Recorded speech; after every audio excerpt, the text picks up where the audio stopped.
Thierry Cardozo, bonjour. Il n'est pas trop tard de vous présenter. Vous êtes médecin de santé publique, vous travaillez au sein de Santé publique France et vous êtes responsable de l'unité périnatalité petite enfance. Et donc, par définition, vous êtes au cœur de nos 1000 premiers jours.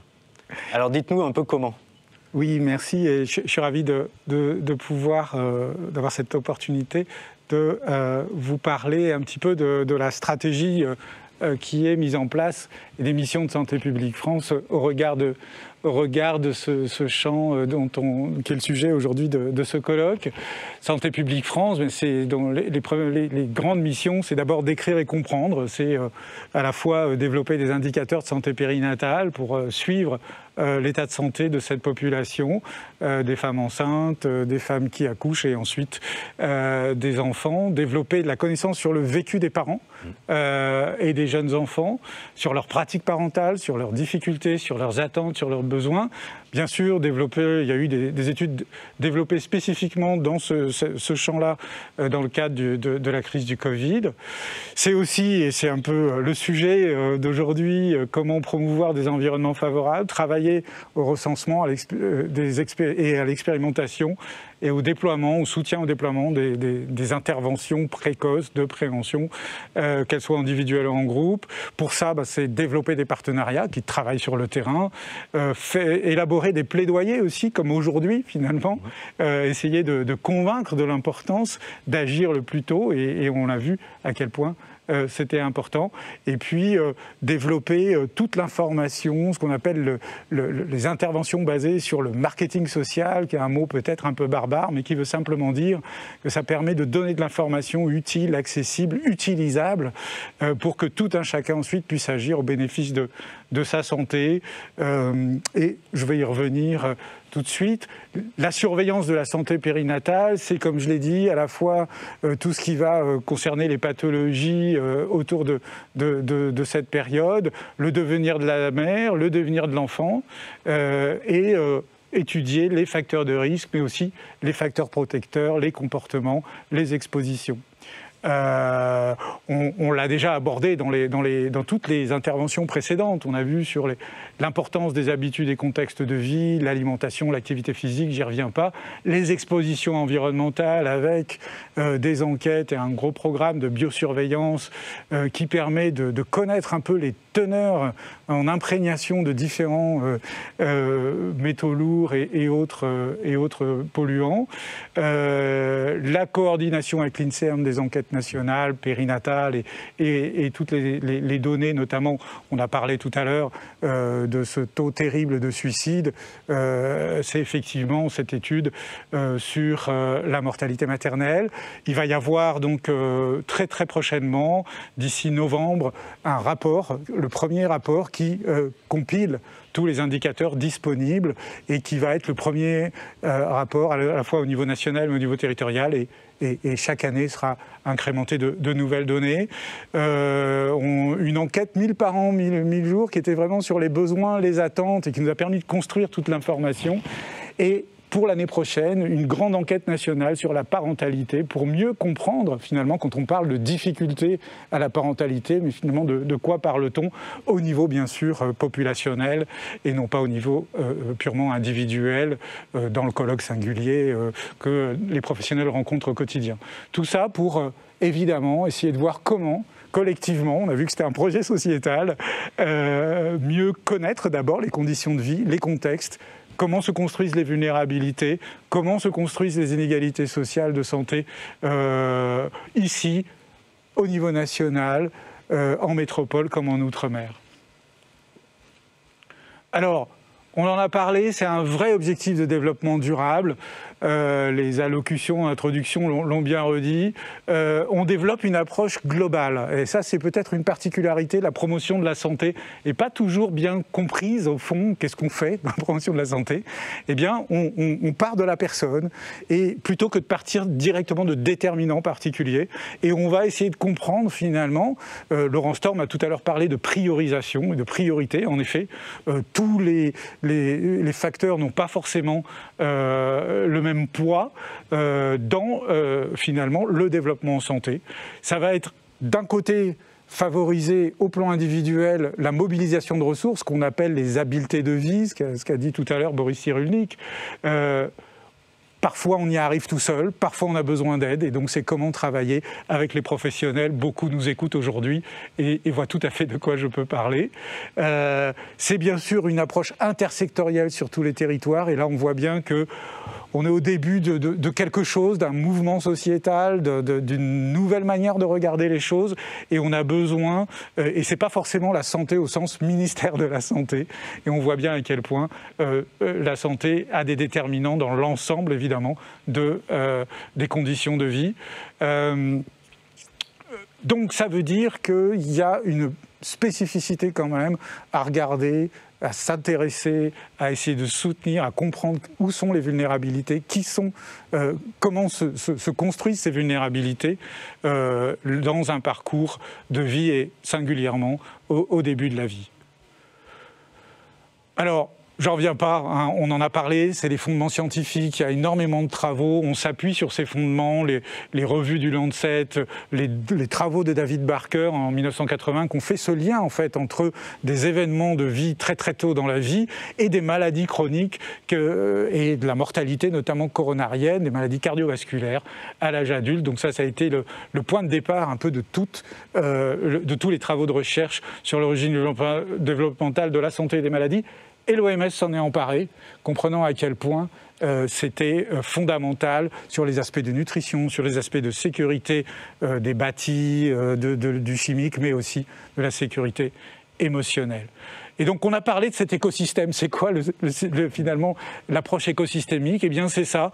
On a ici à droite, finalement, le développement de l'individu, de la biologie, des premières cellules, des gamètes, jusqu'à la mort, en fait, tout simplement. Et on essaye de maintenir cet élan de vie en tenant compte des impacts de l'environnement. En tenant compte des impacts de l'environnement, ça veut dire qu'on a quand même, ici c'est un modèle qu'on a adapté du modèle, du concept du centre de l'enfant en développement de l'université d'Harvard, qui a bien montré qu'en fait il y avait 3 piliers fondamentaux pour pouvoir agir positivement sur le soutien à ce développement en santé. Le premier, c'était assurer une sécurité affective, c'est-à-dire des adultes qui vont répondre, qui sont en capacité de reconnaître les signaux de stress ou de détresse de l'enfant, du bébé dès le plus jeune âge, et qui vont être en capacité d'y répondre. Le deuxième pilier, c'est les environnements physiques et chimiques les plus sûrs possibles, aller vers une sobriété d'exposition chimique, aller vers des bâtissures. Et donc on a parlé beaucoup de l'importance de la précarité, on voit bien en regard l'importance que ça peut avoir. Et puis bien sûr, toutes les questions autour de la nutrition adaptée en fonction de l'âge. Pour ça, il faut pouvoir développer, mobiliser ces ressources. Et donc, ça va être le travail, si je puis dire, des adultes et le travail des adultes qui vont accompagner ces adultes. Et donc là, on voit qu'on touche à l'ensemble de tout ce qui est acquérir ce discours commun, cette cohérence d'approche, finalement définir ensemble quelles sont les priorités, comment on accompagne. Et donc c'est le défi déjà depuis un moment, mais aujourd'hui une volonté d'y aller ensemble, peut-être plus marquée, de développer ça. Et c'est le dernier cadre sur la gauche qui sont les politiques publiques, les stratégies, les plans de santé publique. Voilà comment l'OMS a traduit cela avec des guidelines pour les acteurs. Je passe, ce sont des recommandations. Ici, une chercheuse qui a vraiment fait un état des lieux, Sonia Lupien au Canada, qui a créé le centre de recherche sur le stress chez les humains et qui a vraiment montré tout le long de ce parcours de vie en quoi le stress toxique dont Laurent a magnifiquement parlé tout à l'heure, ainsi que Boris Cyrulnik, pouvait en effet non seulement passer la barrière placentaire sous forme d'hormones, mais également s'inscrire dans l'expression génétique. Et c'est tous les travaux sur l'épigénétique et d'épidémiologie sociale, c'est-à-dire vraiment cette transmission. On a parlé là de culture. Effectivement, dans des contextes particuliers, on va avoir l'expression des gènes, et ça c'est tout à fait extraordinaire. Extraordinaire parce que ça a des effets neurodéveloppementaux chez l'enfant, chez le plus grand et chez l'adulte. Vous voyez ici sur des troubles alors de toutes sortes, que ça va des retards de croissance intra-utérin à la prématurité au tout début de la vie, à des troubles cognitifs, émotifs, des troubles de la sociabilité. Je ne reviens pas, ça a été magnifiquement montré par nos orateurs précédents. La bonne nouvelle, comme on l'a aussi dit, c'est qu'on peut prendre soin de ça et on peut donc atténuer, voire corriger ces effets-là. Donc l'enjeu majeur, encore une fois, de s'engager sur les 1000 premiers jours. Alors les mécanismes sont extrêmement étudiés. Il y a ici toutes des dernières publications qui montrent à quel point, c'est, comme disent les épigénéticiens, l'impact des événements pénètre sous la peau. Ça veut vraiment dire que ça s'inscrit dans la manière dont on va grandir. Et donc c'est ces interactions entre le biologique, le neurocognitif et le social qui sont aujourd'hui finalement au cœur de cette connaissance-là et qui montrent à quel point la capacité à faire face au stress est importante. Comment on fait? Réduire les sources de stress dans la vie des enfants et des familles, c'est facile à dire. Vous avez ici la liste de tout ce qu'il faudrait pouvoir réduire. Et je rajouterai, je ne l'ai pas mis ici, ce qu'a dit Boris Cyrulnik, essayons d'arrêter les guerres, par exemple. C'est plus difficile que de soutenir ensuite et de réduire l'impact, en effet, du stress toxique. On voit encore une fois que la précarité est, on le répétera jamais assez, mais qui est très lié aussi à l'isolement, c'est-à-dire l'incapacité aussi à même accéder aux aides ou à demander de l'aide. Donc il y a un énorme travail à faire à ça. Pourquoi, au fond? Pour permettre à tout un chacun de développer ses compétences pour agir de façon bénéfique, à la fois pour sa santé, et quand on est enceinte, évidemment, pour la santé de l'enfant. Donc un point important, c'est qu'un des éléments majeurs qui permet de soutenir ça, c'est le lien de confiance avec les professionnels. Et c'est peut-être ça un des messages aussi aujourd'hui, parce que tous les professionnels qui nous écoutent savent à quel point c'est quelque chose qui est le point de démarrage ensuite d'un travail ensemble, la main dans la main, j'allais presque dire, avec les personnes qui ont besoin de soutien, en effet, pour réduire l'impact de ce stress toxique. Encore une fois, je répète, il ne s'agit pas d'essayer de réduire toujours le stress, parce que ça, c'est des événements qu'on ne contrôle pas. Par contre, on peut essayer d'avoir une certaine maîtrise dans l'impact du stress. Et pour cela, on a vu, alors c'était intéressant tout à l'heure, Laurent Storm a montré que plus on en sait sur les perturbateurs endocriniens, plus c'est anxiogène. Néanmoins, il y a toujours un paradoxe, une attente absolument extraordinaire d'avoir un accès à une information fiable, parce qu'il y a énormément d'informations, on est dans une culture de l'information, et on a besoin de délivrer de l'information. Alors, on a aussi besoin, et ça c'est une revue de la littérature qui montrait l'importance des interventions précoces dans la réduction de ce stress, et notamment des programmes structurés, comme on a parlé Laurent Storm. Voilà. Et là, bon, c'est les travaux de James Heckman, qui est prix Nobel d'économie, et qui a montré à quel point, évidemment, pour l'ensemble de la société, il y avait un intérêt majeur à investir dans un bon démarrage dans la vie pour réduire tout un tas d'effets délétères, finalement, dans l'intégration, dans la difficulté d'intégration sociale des adolescents et ensuite des adultes.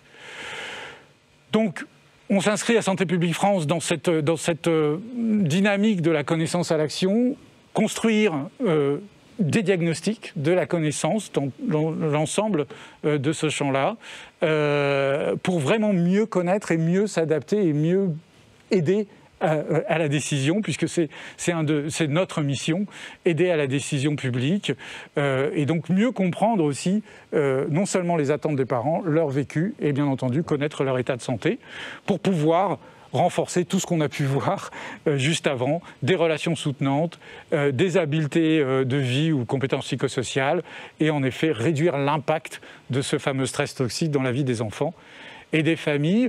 Dans le cadre du grand projet 1000 jours dont on parle aujourd'hui, il y a en effet ce travail sur les interventions préventives précoces à domicile. On a 30 ou 40 ans maintenant peut-être de données scientifiques montrant leur efficacité. Néanmoins, on a besoin de mieux comprendre ce qui se fait sur le terrain. On a besoin peut-être de donner aussi les facteurs de réussite, de mieux les disséminer, de mieux les partager. Qu'est-ce qui fait qu'une intervention précoce à domicile va permettre de dépister des difficultés, par exemple d'attachement, tout simplement, comme on en a parlé, et comment les soutenir. Et tout un tas donc de choses, et on élaborera un guide conseil pour les professionnels. On ne fait pas ça tout seul, on fait ça avec un réseau national de santé publique en périnatalité qui est en construction, qui est déjà construit maintenant depuis 2016, avec ici une liste de partenaires sur un certain nombre de sujets dont on a déjà parlé précédemment dans les interventions précédentes. Un point focal sur l'initiative Hôpitaux et Amis des bébés, Laurent Storm en a parlé, est très connu au départ sur la promotion de l'allaitement, beaucoup moins connu peut-être encore sur tout ce programme validé dont il a parlé, de soins centrés sur l'enfant et sa famille, qui permet en effet de favoriser tout ce qu'on vient de dire, à la fois l'attachement, les compétences parentales, le travail en réseau. J'ai parlé d'intersectoriel, mais il y a aussi le travail en réseau dans le secteur du champ de la périnatalité, qui est absolument fondamental. Pour terminer, ça a été annoncé en introduction de ce colloque, qui est un peu le point de départ finalement de l'information aujourd'hui pour les professionnels, et très vite, j'allais dire demain matin, mais presque, pour les parents. La mise en ligne, il y a déjà maintenant une semaine, de 1000premiersjours.fr, qui est anciennement Agir pour bébé, dont a parlé Laurent Storm tout à l'heure, qui est beaucoup plus large aujourd'hui, qui couvre toute cette période des 1000 premiers jours. Et puis, un dispositif auprès des professionnels de santé, spécifiquement, à partir du mois d'octobre, avec diffusion de bannières sur Internet, d'annonces presse, pour faire connaître, en fait, notamment le site, puisque finalement, l'idée est quand même de dire où est l'information plutôt que de dire ce qu'il faut faire, et avec notamment un plan de diffusion que tous les professionnels du champ recevront, avec une affiche, un marque-page, qui sont évidemment téléchargeables aussi à la commande sur le site de Santé publique France. Les voilà en prime, je ne sais pas comment on dit, en exclusivité, qui permettront d'essayer de normaliser un peu le fait qu'on se pose des questions, que c'est tout à fait normal, c'est normal d'être inquiet.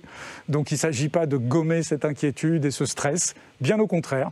Il s'agit vraiment de le regarder en face et de voir comment on peut collectivement contribuer à le réduire. Et puis enfin, j'allais dire enfin, mais c'est le début de quelque chose, dès le mois de novembre jusqu'à février 2022, la promotion du site, la mise aussi en avant des autres dispositifs et des grands enjeux des 1000 premiers jours.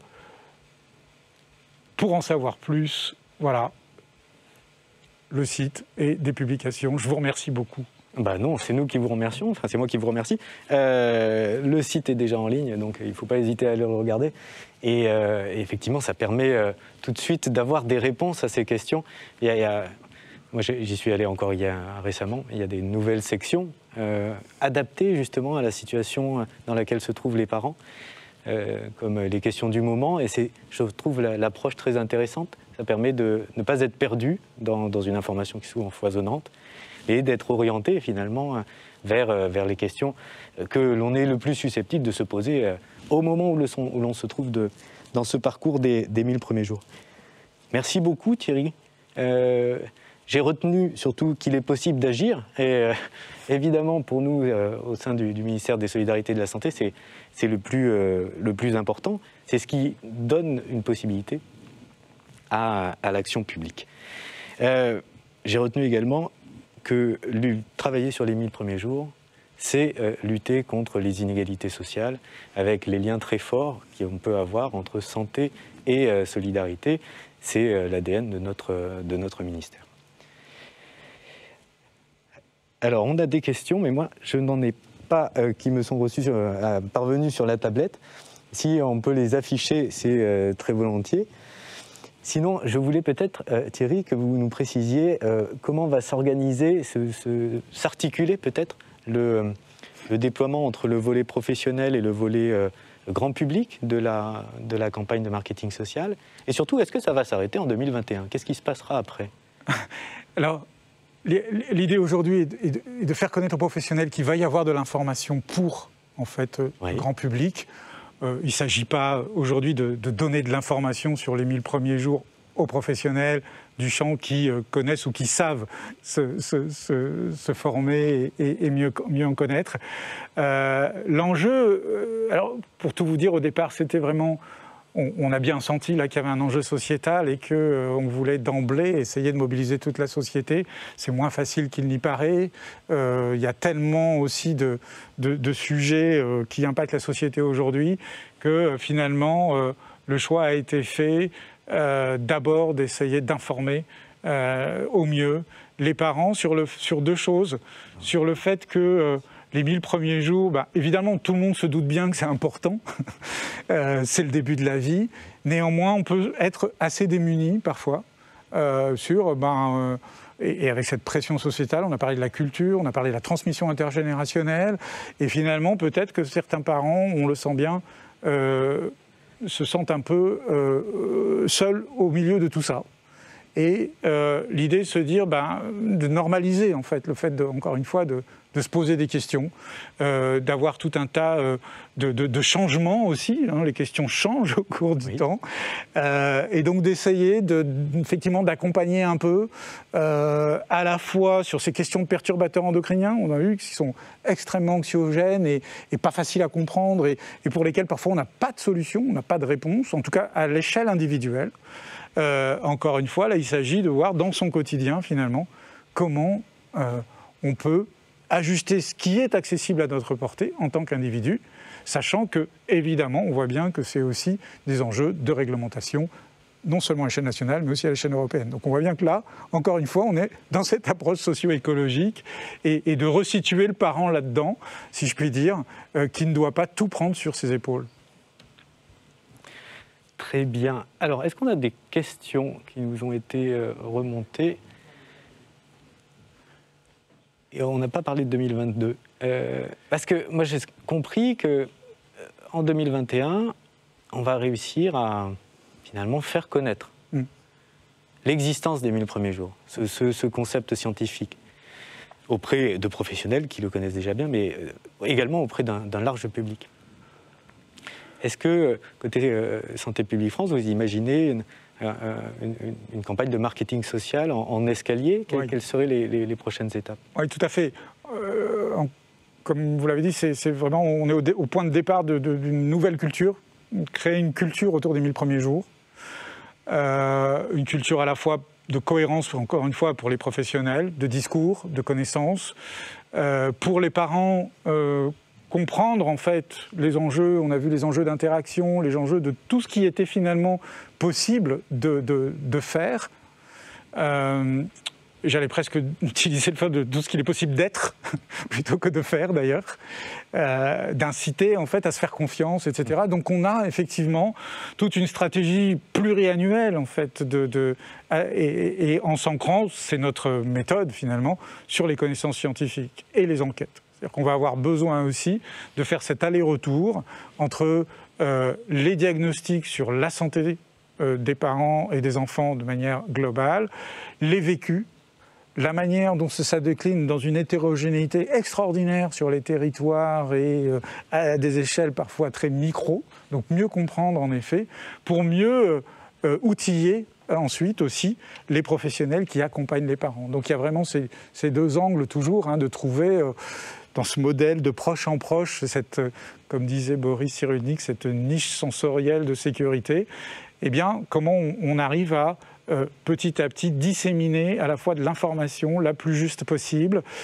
Les connaissances évoluent en permanence, donc il y a aussi à les mettre à jour, à les ajuster et à faire en sorte que de plus en plus elles puissent faire en sorte que les gens puissent se les approprier et les utiliser comme au bénéfice de leur santé, comme ils le peuvent. Donc de faire du mieux qu'ils peuvent avec ce qu'ils auront dans les mains. Donc une stratégie vraiment pluriannuelle. Eh bien, tant mieux, les 1000 premiers jours s'engagent dans la durée. Alors j'ai une question qui nous est remontée. Comment revaloriser les conditions de travail des professionnels au cœur de la périnatalité, notamment des sages-femmes? Question qui est difficile à répondre. Alors je suis sans doute en plus pas le mieux placé pour y répondre. Néanmoins, je pense qu'en effet, on a parlé de sécurisation du bébé, on a parlé de sécurisation des parents. La sécurisation des professionnels est absolument essentielle. On est vraiment dans une forme de chacun prenant soin de l'autre. Il est évident, mais ça dépasse largement la périnatalité, on l'a vu pendant la crise du Covid, que les professionnels ont besoin aussi d'être sécurisés, ont besoin de soutien. Et donc oui, bien évidemment, il faut y travailler. Mais encore une fois... il faut travailler à ces conditions de travail. Merci Thierry. Je prends une nouvelle question. Comment le programme des 1000 premiers jours peut-il relayer les dispositifs locaux pour orienter les parents, les familles qui en ont besoin, sans les disperser dans le flot d'informations? Alors, c'est une question essentielle, mais j'aurais presque... Je pourrais peut-être répondre aussi, mais... Ça va être traité peut-être un peu plus tout à l'heure dans la deuxième partie. Mais bien évidemment, il y a en effet toute une stratégie pour pouvoir faire en sorte que tout ceci soit relayé dans une cohérence la meilleure possible. Mais je ne veux pas déflorer peut-être les discussions tout à l'heure. C'est un point qui sera abordé parce qu'il y a effectivement des outils qui peuvent être mis à disposition et qui sont en train d'être élaborés. Merci beaucoup Thierry. On arrive au terme de notre séquence. Merci. Merci pour cet échange et à tout de suite pour la suite de notre colloque.